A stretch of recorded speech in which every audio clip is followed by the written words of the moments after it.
नमस्कार छात्रों, राष्ट्रीय मुक्त विद्यालय शिक्षा संस्थान में आप सभी का मैं डॉक्टर विक्रमजीत सिंह स्वागत करता हूं। आज हम सब कोर्स कोड 504 के तहत प्रारंभिक स्तर पर गणित शिक्षण की समस्या प्रस्तुतिकरण विधि पर चर्चा करेंगे। समस्या प्रस्तुतिकरण नए नए प्रकारों के समस्याओं को बनाने या उसी समस्या का पुनर्निर्माण करने की प्रक्रिया है, अर्थात यह समस्याओं के अंदर समस्याओं को खोजने की प्रक्रिया है और इसी दौरान हम उस समस्या को सुलझाने की कोशिश भी करते हैं। वर्तमान में इस विधि का काफ़ी महत्व दिया जा रहा है, क्योंकि इस विधि के द्वारा छात्र में स्वयं समस्या को बेहतर ढंग से पहचान कर उसे सुलझाया जाता है।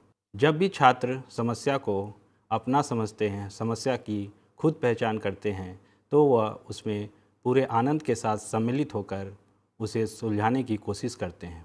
समस्या का सूत्रीकरण उसके समाधान से कहीं ज़्यादा आवश्यक होता है, क्योंकि इससे छात्रों में प्रायोगिक कौशल का संरचना होती है।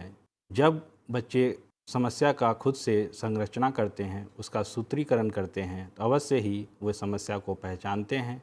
इस प्रकार जब छात्र समस्या को स्वयं पहचानते हैं, तो उसमें सम्मिलित होकर उसे बेहतर ढंग से हल करने की कोशिश करते हैं।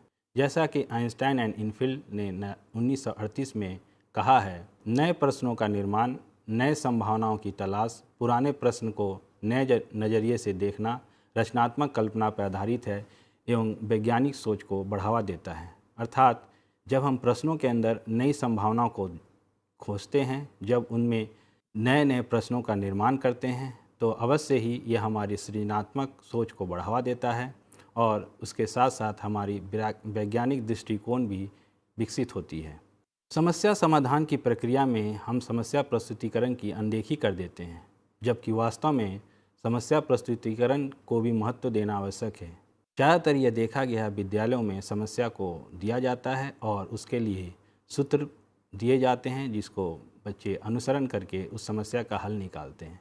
किंतु अगर इसके बजाय समस्या प्रस्तुतिकरण को महत्व दिया जाए, उसे समझा जाए, उसमें विभिन्न समस्याओं की पहचान की जाए, तो अवश्य ही वह उनके समस्या समाधान की प्रक्रिया में मददगार साबित होगा।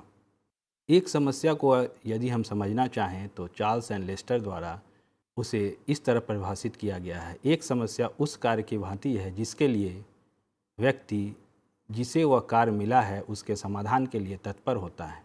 व्यक्ति को समस्या के समाधान के लिए कोई पहले से बनाया प्रक्रिया उपलब्ध नहीं होती है, अर्थात वह आरंभ से ही उस समस्या के समाधान की तरफ प्रेरित रहता है। व्यक्ति उसके सुलझाव के लिए विभिन्न प्रकार के समाधान विधियों का प्रयोग करता है। समस्या प्रस्तुतिकरण को ब्राउन एंड वाल्टर ने 1993 में इस तरह परिभाषित किया कि समस्या प्रस्तुतिकरण गणित पाठ्यचर्या की एक बहुत ही महत्वपूर्ण अंग है एवं यह प्रत्येक गणितीय गतिविधि का एक प्रमुख अंग भी है। सिल्वर ने 1994 में समस्या प्रस्तुतिकरण को इस प्रकार परिभाषित किया है कि समस्या प्रस्तुतिकरण नए समस्याओं के संरचना एवं ऐसे प्रश्नों जिससे वर्तमान परिस्थिति को और बेहतर ढंग से समझा जा सके एवं समस्या के समाधान के दौरान उसके समस्या के पुनर्निर्माण के कौशल को दर्शाता है। ब्राउन एंड वाल्टर द्वारा समस्या प्रस्तुतिकरण का एक और परिभाषा उपलब्ध है, जिसे हम इस तरह देखते हैं। छात्रों की समस्या प्रस्तुतिकरण की स्वतंत्रता, उनमें विभिन्न प्रकार के सोच, उनमें समस्या समाधान कौशल, उनके गणितीय समझ एवं गणितीय अवधारणाओं को मजबूत बनाने में सहायक होता है। इसके साथ ही समस्या प्रस्तुतिकरण छात्रों के पाठ्यपुस्तकों एवं शिक्षक पर निर्भरता को कम करती है और उन्हें शिक्षा के साथ बेहतर ढंग से जोड़ती है। अर्थात जब बच्चे समस्या को स्वयं प्रस्तुत करते हैं तो वे उस समस्या को समाधान करने में स्वयं सम्मिलित होते हैं और इस प्रकार वह शिक्षक पर उनकी निर्भरता कम होती है और वे स्वयं समस्या के हल में भली भांति जुड़ जाते हैं। छात्रों को समस्या प्रस्तुतिकरण का मौका देने से उनमें चिंतन एवं परावर्तन का भाव का विकास होता है। जब शिक्षक के जगह छात्र समस्या प्रस्तुत करते हैं तो उनमें समस्या को लेकर स्वामित्व का भाव विकसित होता है और ज्ञान को अर्जित करने में वे रुचि के साथ मेहनत करते हैं। कनिंघम 2004 में समस्या प्रस्तुतिकरण के बारे में बताया है कि समस्या प्रस्तुतिकरण विधि से छात्रों के जिज्ञासा का काफ़ी विकास होता है और वे काफ़ी मन लगाकर गणितीय अधिगम में सम्मिलित होते हैं। समस्या प्रस्तुतिकरण को बेहतर ढंग से समझने के लिए इसके अंदर व्हाट इफ़ नॉट स्ट्रैटेजी को समझना बहुत ही आवश्यक है। ब्राउन एंड वाल्टर ने 1993 में समस्या प्रस्तुतिकरण के संदर्भ में यह सुझाव दिया है कि समस्या प्रस्तुतिकरण एवं समस्या पर समाधान के द्वारा गणित शिक्षा में क्या हो अगर नहीं रणनीति का प्रयोग किया जाए।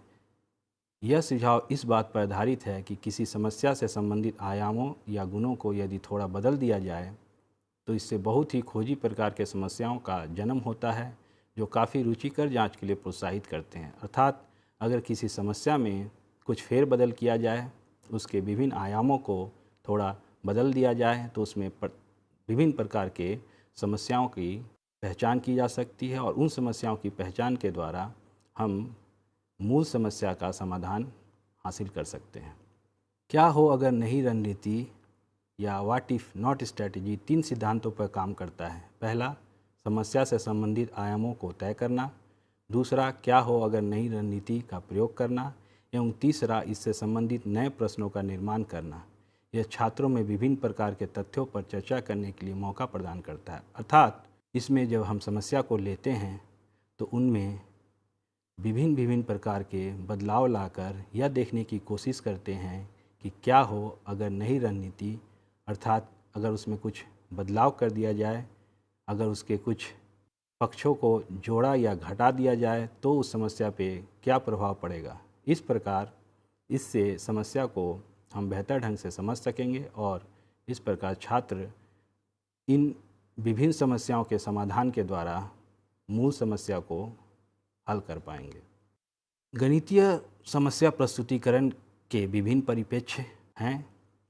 इन परिप्रेक्ष्यों के समझने से हम समस्या प्रस्तुतिकरण की विधि को बेहतर ढंग से समझ पाएंगे। पहला परिप्रेक्ष्य है समस्या प्रस्तुतिकरण की रचनात्मक गतिविधि या असाधारण गणितीय क्षमता की विशेषता। अर्थात समस्या प्रस्तुतिकरण स्वयं में एक रचनात्मक गतिविधि है और इसके द्वारा बच्चों में विभिन्न प्रकार की गणितीय क्षमता का विकास की संभावनाएं निहित है।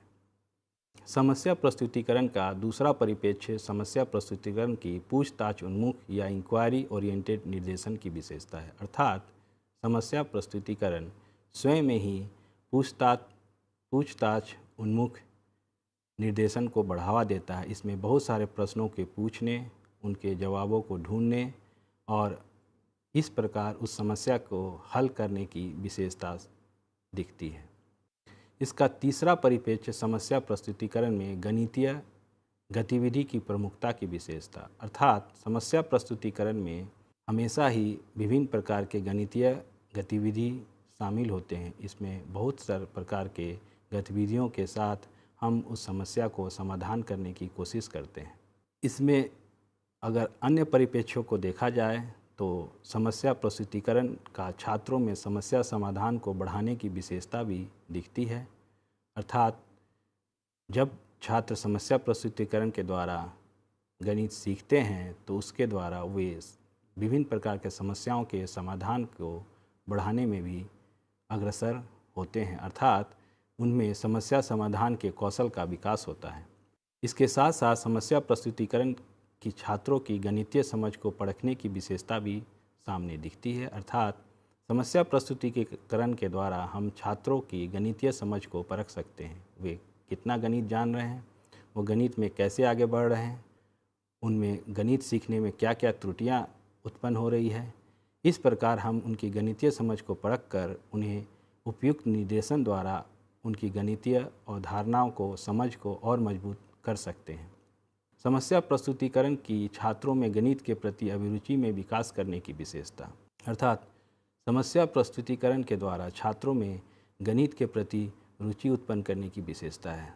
छात्र जब स्वयं से समस्या प्रस्तुत करते हैं तो उनमें कहीं ना कहीं गणित के प्रति रुचि का विकास होता है। वे गणित को पसंद करते हैं और उस तरह वह समस्याओं को अपनाकर उसका हल निकालने की कोशिश करते हैं।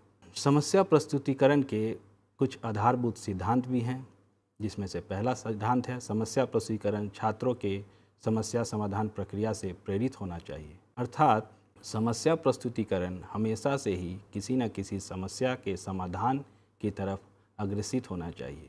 कभी भी हम समस्या प्रस्तुतिकरण इस तरह से उलझाया हुआ नहीं बना सकते जिसमें कि हम समस्या के साथ साथ विभिन्न प्रकार की समस्या उत्पन्न करते रहें और मूल समस्या का समाधान तक नहीं पहुंच पाएं। अर्थात इसमें हमेशा यह सोच होनी चाहिए कि किस तरह मूल समस्या का समाधान निकाला जाए। इसमें दूसरा सिद्धांत है, प्रतिदिन की गतिविधियों एवं गणितीय परिस्थितियों में समस्या का सूत्रीकरण होना चाहिए। अर्थात हम समस्या प्रस्तुतिकरण में जिन समस्याओं को अध्ययन करें, जिन समस्याओं को सीखें, वो हमारे दैनिक जीवन या छात्रों के दैनिक जीवन से प्रेरित होने चाहिए। इससे छात्र उसमें रुचि के साथ जुड़ पाएंगे और उन समस्याओं के समाधान के द्वारा वो अपने दैनिक जीवन के विभिन्न गणितीय समस्याओं या गणित से जुड़े समस्याओं को भी हल कर सकेंगे। समस्याओं के प्रस्तुतिकरण में विभिन्न प्रकार के उदाहरण या विषयों को सम्मिलित किया जाना चाहिए। अर्थात समस्या प्रस्तुतिकरण के समय हमें विभिन्न प्रकार के उदाहरणों के द्वारा पहले बच्चों को इस विधि की विशेषताओं को समझाना चाहिए, जिससे कि वह इस विधि का प्रयोग कर सकें, विभिन्न प्रकार के प्रश्न पूछ सकें एवं स्वयं ही इन प्रश्नों का हल करते समय धीरे धीरे मूल समस्या के हल तक पहुंच सकें। एक उत्कृष्ट समस्या प्रस्तुतिकरण विधि में हम क्या क्या रणनीतियाँ अपना सकते हैं, किन किन प्रश्नों का उत्तर दे सकते हैं जिसके द्वारा हम बेहतर समस्या प्रस्तुत कर सकें। उनमें कुछ इस प्रकार के प्रश्न हो सकते हैं जिसके द्वारा हम नए प्रश्नों का निर्माण कर सकते हैं। जैसे कि हम इस समस्या को कैसे समाप्त कर सकते हैं, इससे प्रेरित होकर प्रश्न पूछना। क्या हम एक दूसरी समस्या को प्रस्तुत कर सकते हैं? हम इसके कितने हल निकाल सकते हैं? इस समस्या में कौन कौन से प्रमुख विचारों को प्रस्तुत किया गया है? हमने इसी प्रकार के विचार और कहाँ देखे हैं? इसी क्रम में आगे बढ़ते हुए हम यह प्रश्न भी पूछ सकते हैं, क्या हम इन जानकारियों को किसी अन्य प्रकार से प्रयोग कर इस समस्या का समाधान निकाल सकते हैं? क्या हमारे पास इस समस्या को समाधान करने के लिए पर्याप्त जानकारियाँ हैं? अगर हमें यह जानकारी नहीं दी जाती तो हम किस तरह की समस्या तक पहुँचते हैं? हम किस प्रकार इनमें से कुछ जानकारियों को बदल सकते हैं? तब यह समस्या क्या हो जाएगी? इस प्रकार इन प्रश्नों का उत्तर देते हुए हम विभिन्न प्रकार के समस्या प्रस्तुत कर सकते हैं और मूल समस्या का समाधान कर सकते हैं। समस्या प्रस्तुतिकरण के लिए विभिन्न दृष्टिकोण हैं, जिसमें किलपैट्रिक के 1987 में दिए गया दृष्टिकोण प्रमुख है। उन्होंने बताया कि किसी भी समस्या के समाधान के दो चरण हो सकते हैं, एक जिसमें कि नए समस्या की रचना की जाए और उसमें जानबूझकर कुछ शर्तें या परिस्थितियों में बदलाव किए जाएं, जिससे यह पता चले कि नई समस्या क्या होगी, और दूसरा जब कोई समस्या हल हो गई है तो उसे पलट कर यह देखा जाए कि अगर उसमें विभिन्न बदलाव किए जाएं तो उसके समाधान पर क्या प्रभाव पड़ता है। उदाहरण के लिए एक प्रश्न लेते हैं हम, जैसे कि राम एवं उसके पिता की आयु का योग 35 है। यदि पिता की आयु बेटे की आयु से 4 गुनी हो तो राम एवं उसके पिता की आयु क्या होगी। यह प्रश्न जब छात्रों के सामने रखा जाए तो इसमें विभिन्न प्रकार के बदलाव कर समस्या को समाधान करने की कोशिश की जा सकती है। जैसे कि इसमें इस प्रकार के प्रश्न पूछे जा सकते हैं कि राम एवं उसके पिता की आयु का योग अगर 40 हो, या यदि पिता की आयु बेटे की आयु से 5 गुनी हो, या अगर उनके आयु का योग अभी 40 है तो 2 साल बाद उनकी आयु का योग क्या होगा। इस प्रकार के विभिन्न प्रश्न पूछकर हम धीरे धीरे इस समस्या को हल करने की कोशिश करते हैं। इसी के साथ स्टैनोव ने 1996 में समस्या प्रस्तुतिकरण के अपने दृष्टिकोण को दिया है। इसमें विभिन्न प्रकार के प्रश्नों की पूछने की संभावनाएं बताई गई हैं। ये प्रश्न विभिन्न प्रकार के हो सकते हैं, मुक्त प्रकार के प्रश्न या ओपन एंडेड क्वेश्चन, समस्या से मिलते जुलते प्रश्न, questions related to the problem, समस्या के समाधान से मिलते जुलते प्रश्न, questions related to the solution of the problem, उस समस्या से संबंधित सिद्धांत से मिलते जुलते प्रश्न, questions related to the theories related to the problem, किसी दिए गए चित्र या आरेख से संबंधित प्रश्न, problems related to the pictures और ग्राफ। इसी प्रकार किसी दिए गए समस्या से नए समस्याओं का सूत्रीकरण किया जा सकता है और इसी के साथ जीवन के विभिन्न परिस्थितियों से जुड़े हुए प्रश्नों का निर्माण भी किया जा सकता है। उदाहरण के लिए अगर एक व्यक्ति ने 350 रुपये में साइकिल खरीदी और 1 साल बाद उसे अपने दोस्त को बेच दिया, इस परिस्थिति को अगर छात्रों को दिया जाए और उनसे विभिन्न प्रकार के प्रश्न पूछे जाएं, जिससे उनमें समस्या की पहचान, समस्या को प्रस्तुत करने, समस्या को हल करने इत्यादि कौशल का विकास हो सके, करने की ज़रूरत है। इस परिस्थिति में हम निम्न प्रकार के कुछ प्रश्न पूछ सकते हैं, जैसे कि दिए गए परिस्थिति को एक गणितीय समस्या का रूप दें, अर्थात इस परिस्थिति को एक गणितीय समस्या के रूप में तैयार करें।